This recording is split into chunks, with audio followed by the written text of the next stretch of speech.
तो आज हम मोदी कैबिनेट पर ही चर्चा करेंगे, लेकिन इसी बीच हम आपको एक ब्रेकिंग खबर भी बताएंगे। देखिए, आपको बता दें कि बिहार में एक बार फिर से चुनाव होने जा रहा है।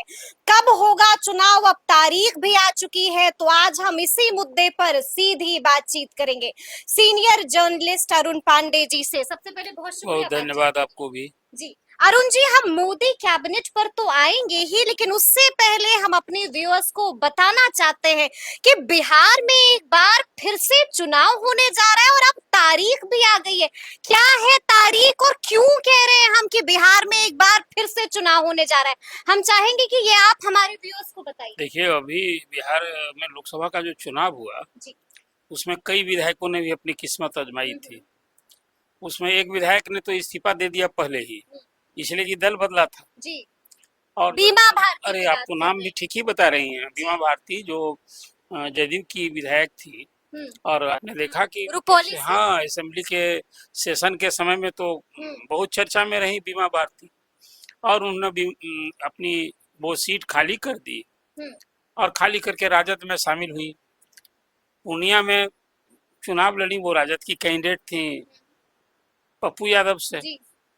बीमा भारती के कारण पप्पू यादव को कांग्रेस का टिकट नहीं मिला, निर्दलीय लड़ना पड़ा। वो जीत भी गए पप्पू यादव, और बीमा भारती वहाँ बड़ा करारी हार हुई। उनकी जमानत जब्त हो गई, जमानत भी जब्त हो गई बीमा। और तो जी। असेंबली की मेंबरी भी चली गई। तो आज की तारीख में तो अब खाली खाली हो गई वो।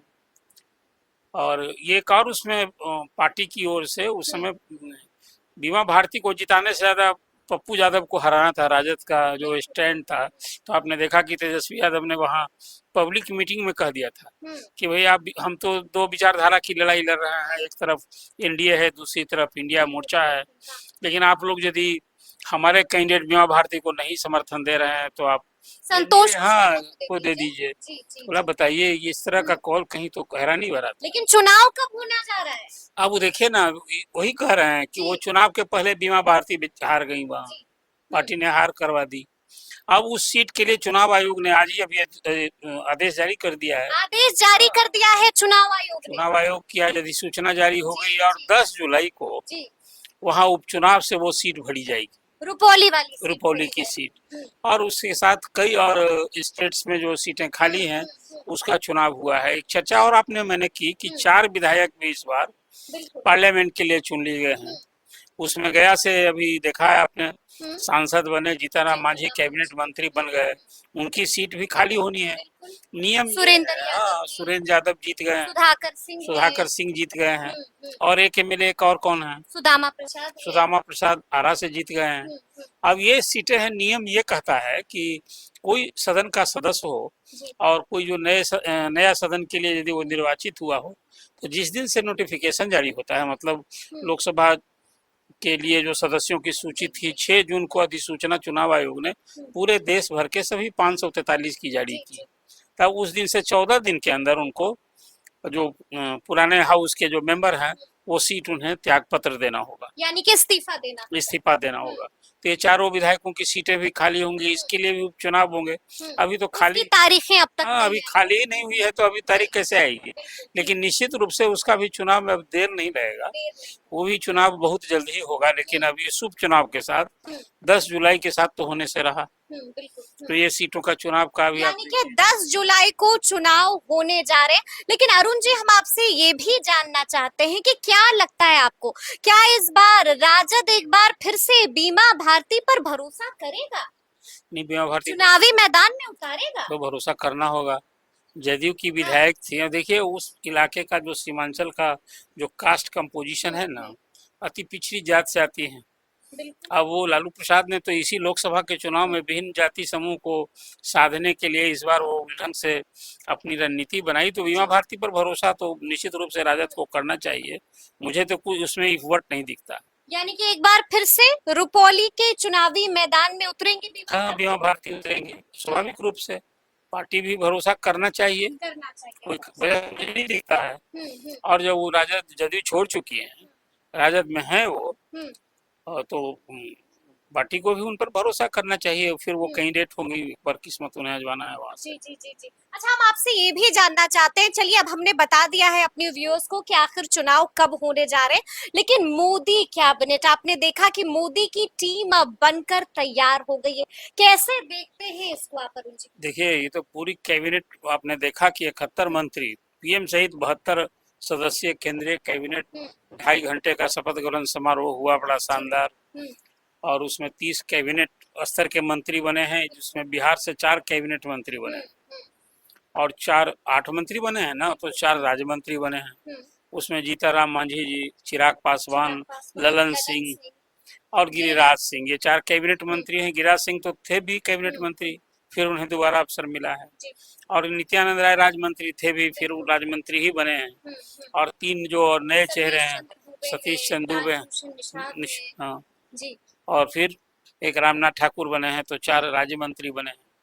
अब इसमें तब भी मुझे दिखता है कि भले ही ये तो बिहार के लिए एक संतोष की बात है कि बिहार को केंद्रीय कैबिनेट में 8 मंत्रियों का तोहफा मिला, लेकिन आप जाति समूह से, यदि विभिन्न जाति समूह को ध्यान में रखकर कहेंगे, तो मैं मानता हूं कि ये संतुलित टीम तब नहीं बनी है। संतुलित टीम नहीं बनी है। देखिए, इसमें 2 उमियार जाति के हो गए हैं, जी 2 अति पिछड़ी जाति के हो गए हैं, एक ओबीसी जो नित्यानंद राय यादव से, लेकिन इसमें कहीं राजपूत जाति का कोई है नहीं, कोई नहीं, बिल्कुल वैश्य समुदाय से कोई नहीं। वैश्य तो कोर वोट बैंक न माना जाता है बीजेपी का, जी अब उससे कोई नहीं बना है। संजय जायसवाल की चर्चा थी पहले, तो नहीं बने। राजपूत से जनार्दन सिंह ग्रेवाल की चर्चा थी, आपने भी अपने व्यूअर्स को बताया था, जो बिहार से संभावित नाम कौन मंत्री हो सकते हैं, कहीं नहीं दिखा। तो ये 3 तो बड़ी समूह। अब कायस्थ तो पूरे कैबिनेट में मैं खोज रहा था, जो कि 72 लोगों में कायस्थ कौन है, बिहार की बात तो छोड़ दीजिए।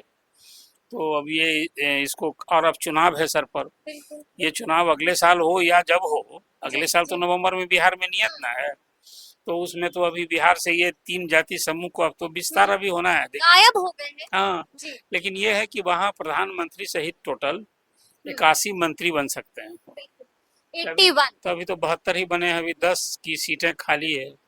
उसमें एक बड़ा पेंच फंस गया है महाराष्ट्र से, कि वहाँ वो अभी एनसीपी सहयोगी दल ना है, एनडीए में शामिल है, और वहाँ से पहले तो दल में ही था बड़ा मारामारी, वो चर्चा कल आपने की थी कि अब उसमें नाम आया, प्रफुल्ल पटेल को ऑफर मिला था कि आप आइए, और पार्टी ने तय किया था। देखिए, जो आप बात मैंने कही थी कि भले ही सहयोगी दलों के समर्थन से ये सरकार बनेगी, अपना बहुमत नहीं है, लेकिन बीजेपी की हनक, चमक और धमक वैसी ही तो कायम रही। आप देखिए, उसने एक फॉर्मूला तय किया कि अब 7 एमपी पर एक मंत्री बनाएंगे, उसमें वो बीजेपी टस से मस नहीं हुई, और उसमें बिहार से भी पहली बार आपने जानकारी दी थी कि जदयू के 2 ही मंत्री बनेंगे, भले 4 डिमांड हो रहे थे, कई विभाग की मांग हो रही थी, स्पीकर का भी, लोकसभा के स्पीकर के पोस्ट का भी डिमांड अभी भी वो तैर रहा है मामला, कि चाहे वो टीडीपी का होगा कि बीजेपी का होगा, लेकिन चलिए 2 ही मंत्री बने।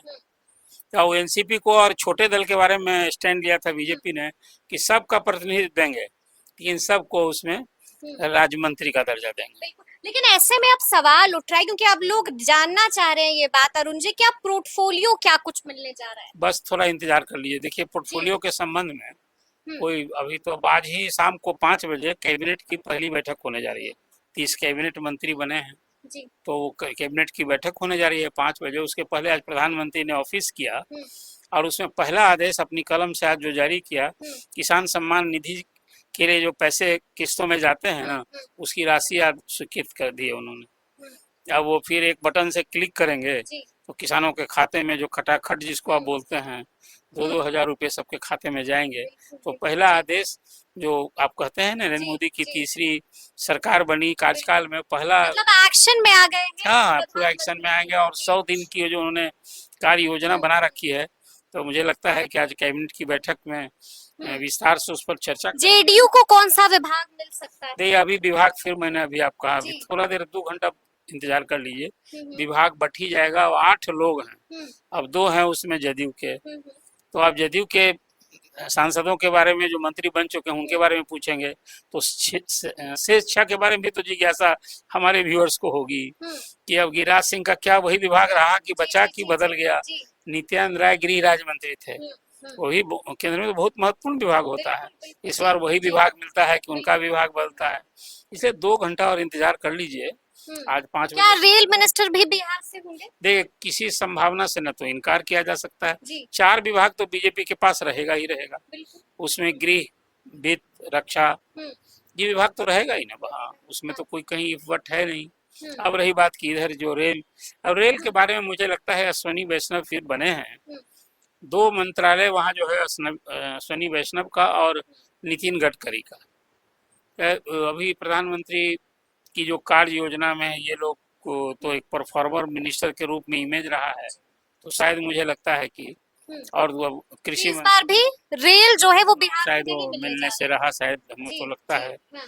अब वो कहीं चिराग को फिर खाद्य आपूर्ति मंत्रालय मिल जाए, कभी रामविलास जी भी संभाले थे, बिल्कुल। बाद के दिनों में फिर रेल मंत्री भी रह चुके हैं रामविलास रामविलास पासवान जी भी जी। रहे हैं। तो क्या बेटे को मिलेगी ये जिम्मेदारी? देखिए, अभी पहली बार वो कैबिनेट मंत्री जी, बने हैं सीधे, तो मुझे संदेह लगता है कि संदेह वो लगता रेल है। मंत्री बनेगा, हम्म, लेकिन कोई अच्छा ही विभाग मिलेगा हम्म। उसमें, इसीलिए उसके लिए थोड़ा इंतजार कर लीजिए। इंतजार, हाँ, लेकिन सबकी जबान पर एक ये भी सवाल है कि स्पीकर कौन बनाया जाएगा? देखिए, स्पीकर अभी तक तो जो बीजेपी का रुख जी, रवैया है, हाँ, मुझे लगता है कि स्पीकर पर भी कोई 240 वाला जी, जो पार्टी है जिसके 240 सांसद हैं, तो स्पीकर कोई 12 और 16 वाले को बनाया जाएगा, अच्छा। 12 और 16 वाले को, यानी कि जेडीयू से और टीडीपी से नहीं बनाया होगा जाएगा, इसमें? यही तो मैं सवाल कर रहा हूँ आपसे। जी, इसलिए मुझे नहीं लगता है कि इसमें कोई समझौता। और देखिए, सहयोगी दल भी सबकी अपनी मजबूरी भी है। हम्म, कोई ये सहयोगी दल जो अभी जिस ढंग का आया है, कोई बार्गेन नहीं कर रहा है। हम्म, सौदेबाजी की बात हुई रहती तो फिर 2 कैबिनेट, एक स्टेट एक कैबिनेट कैसे जदयू ने स्वीकार किया, बिल्कुल, बिल्कुल, आप बताइए ना। हम्म, इसलिए उसमें भी देखिए, उसमें जदयू में कई कंटेंडर थे, न संजय झा बने, न देवेश चंद्र ठाकुर बने, किसका नाम आया? और ललन सिंह तो शुरू से ही एक प्रमुख कंटेंडर थे, और नीतीश जी से उनकी 36-37 साल की दोस्ती है, जैसा वो बताते रहते हैं। तो वो एक भरोसे के मित्र हैं, तो उनको तो उनका तो बनना पिछली बार ही था, लेकिन अब वो 2 में तय करना हुआ कि आरसीपी और ललन सिंह में, तो आरसीपी सिंह ने बाजी मार ली। बिल्कुल, बिल्कुल, बिल्कुल। तो चलिए, अब देखना होगा कि आगे क्या कुछ होता है, लेकिन तफसील से हम लोगों ने चर्चा की है और आपको लाइव सिटीज ने सबसे पहले ब्रेकिंग खबर भी दे दी है। हमने आपको बता दिया है कि आखिर बिहार में किस दिन एक बार फिर से चुनाव होने जा रहा है। तो फिर ये पूरी बातचीत आपको कैसी लगी है, कमेंट कर